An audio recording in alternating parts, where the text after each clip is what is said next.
Hey everybody, it's Trags, Mike Petraglia alongside Josue Pavon of WEEI and CLNS Media.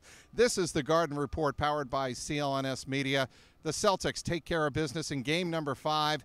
They beat the Philadelphia 76ers by a score of 114-112, eliminating the Sixers 4-1. And now it's on to LeBron James and the Cleveland Cavaliers for the second straight year in the Eastern Conference Finals. Josue, this game number 5 I thought was a classic thriller. The ebbs and flows of even the fourth quarter between the Celtics and Sixers was epic. The Celtics appeared to have the Sixers on the ropes several times, only to see the Sixers come back. Sixers actually led this game with 90 seconds to go, 107-103.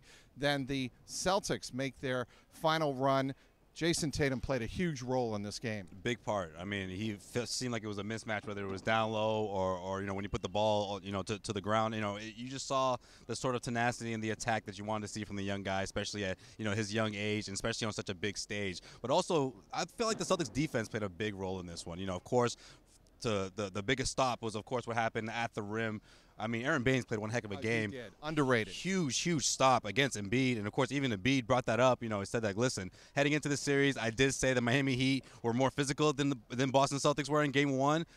4 games later, he realized, you know what, the Celtics were way more physical and much more better, efficient defensive team than he saw against Miami. What about the fact that the Celtics trust a true rookie in late game situations? There are going to be those who say, well, what other choices did Brad Stevens have given the injury situation with the Celtics? But to see Brad Stevens draw up not one but 2 plays for Jason Tatum late in this game, and it paid off. One, a Tatum missed layup that was followed up by Marcus Smart that tied the game at 109, and then the Jason Tatum layup to give the Celtics the lead for good at 111-109. I think it speaks volumes for what Brad Stevens thought about the matchup. I think he thought one-on-one, there wasn't one guy on this team that can really stop Tatum. There were times when Tatum, of course, did come up short, with the layup, but when it came to getting to the hoop, there was very little resistance when people came out and jumped at him. He always seemed to have the advantage on one-on-one matchups against the 76ers. And I think Brad Stevens, credit him, of course, once again for, discovering that matchup and realizing that, hey, when the going gets tough, you can turn to that matchup against this team, and more likely than not, Tatum's going to deliver.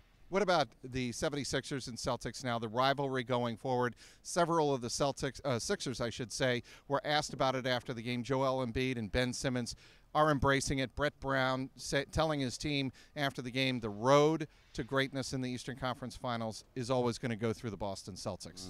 Yeah, it speaks volumes for what the future has in store for us, Trags. I feel like that these two teams are destined to meet each other again. I think this is a rivalry renewed. We've been saying that a lot throughout this series, and I think when you see young talent, young stars like this, like Embiid, like Tatum, it's just destined to happen. These two are destined to meet, round after round after round. But for now, the Celtics get the best of the Sixers in this one, and now it's time for them to look ahead against Cleveland Cavaliers, Eastern Conference Finals. Okay, the $64 million question. Can the Celtics do to the Cavaliers what they did to the Celtics? I think the short answer, obviously, is no.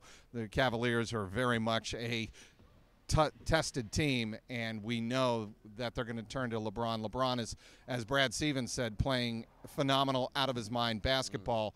How do the Celtics begin to go about taking on the Cavaliers and having a chance? I mean, you just got to slow down LeBron as much as you can. I mean, I know it doesn't sound – it seems that simple, but I think defensively this team has more than enough to take care of the rest. I mean, whether we're talking about Kevin Love or guys off the bench, guys who have contributed throughout that series where they were able to sweep the Raptors, but I think it really boils down to LeBron James. Can you prevent LeBron James from having a fourth quarter LeBron James takeover night where, you're in a 1-point, 2-point game and LeBron manages to score 22 points in one quarter? We've seen it over and over again. So I think it really does come down to that. How Brad Stevens goes about defending LeBron is going to be interesting because obviously this is a much different group than what we saw last season. But I think, and maybe you can help me out here with Trags, I think last year and this year's team, I think this one sort of has the edge in terms of the tenacity and the defensive focus than what we saw last year. So we may see a closer series than some anticipate. I think Jason Tatum makes a big difference in terms of the energy, the ability to stretch the floor, both in half court and in full court.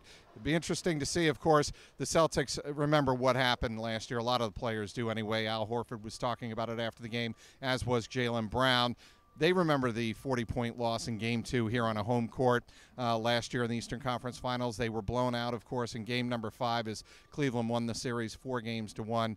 The Celtics will again have home court advantage as the number 2 seed in the East, taking on the 4th seeded Cleveland Cavaliers.